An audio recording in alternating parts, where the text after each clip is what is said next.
Strong lights, a low aperture with a normal shutter speed are three things that don't exist together. If you're filming outside and you want a blurry background, you'll need an ND filter.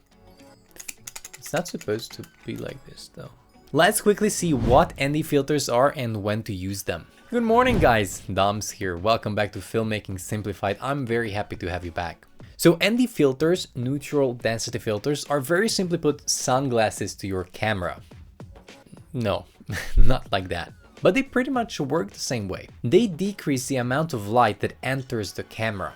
ND filters have values, usually ranges from 2 to 10,000, with stops like you can see this in this chart here. The lower end lets the most light in and the higher the least. There are also variable ND filters that can go from ND2 to 400 for example, so you don't have to change them all the time. This is a variable one. It's a bit broken. I just noticed that.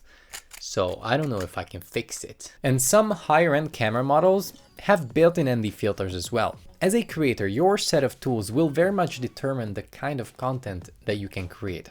Obviously, you can make content even with the most basic tools like a phone and nothing else. But if you want to up your content quality and the kind of content you can create, you will also need to up your set of tools both on and off your computer. For instance, with an ND filter. There are three values that you can use to control the light entering the camera. There is the ISO, which is the sensor's sensitivity to light.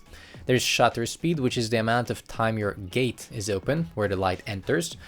And the aperture, which controls how much light enters the camera through the lens. For video recording, the shutter speed is kind of a fixed thing. It is ultimately defined by our frame rate because it has to be the double of it. So if your FPS is 24 or 25, you need the shutter speed to be 1/50. You can change it, but it will affect your motion blur, making your footage look weird, so don't do it. So the ISO that you can use in a camera is up to the camera itself, but usually going over 400 or 500 is rarely ever advised because of noise levels.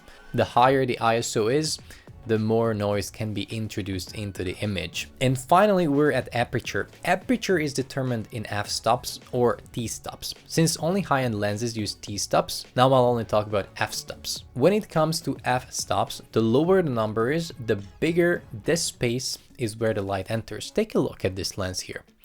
As I'm changing the aperture, it opens up and closes. If you want a nice bokeh, a shallow depth of field, or more simply put a blurry background like I have, you need to film using a low f-stop value. Not all lenses are capable of doing that. Kit lenses, for instance, don't usually go lower than f3.5, which won't give you a blurry background unless you're close to the subject and your background is very, very deep.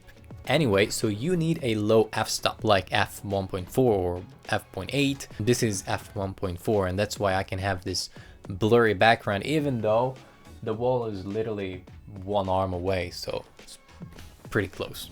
Okay, so what did we learn? What's the deal with f-stops? They control the amount of light entering the camera. So if we want a shallow depth of field, the lens has to let in a lot of light. Now, if a lot of light enters the camera, the only value we can change is ISO, since shutter speed is fixed at 1/50. But ISO also has a limit, and when you're shooting outside, for example, and you go full open with your lens, even with the lowest ISO value, the footage will be overexposed. Take a look. And here comes the solution.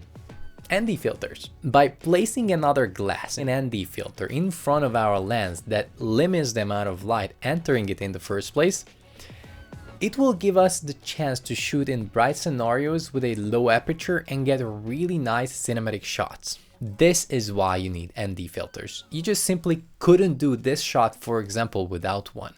Now, whether or not you use ND filters to process your footage, make sure that you check out the Uniconverter. The Uniconverter is an all-in-one multimedia toolbox. It has a very powerful converter, a compressor that can come in handy for creating proxies, for example. It's also filled with AI features to enhance video quality, split up a video automatically to scenes, and much more, so take a look at it at videoconverter.wondershare.com.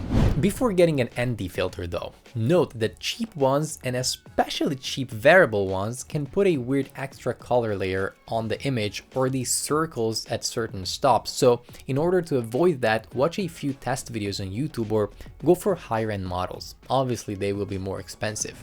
But that is all for this quick video. I hope it was informative, and don't forget to subscribe to the channel and leave a thumbs up. Thank you so much for watching.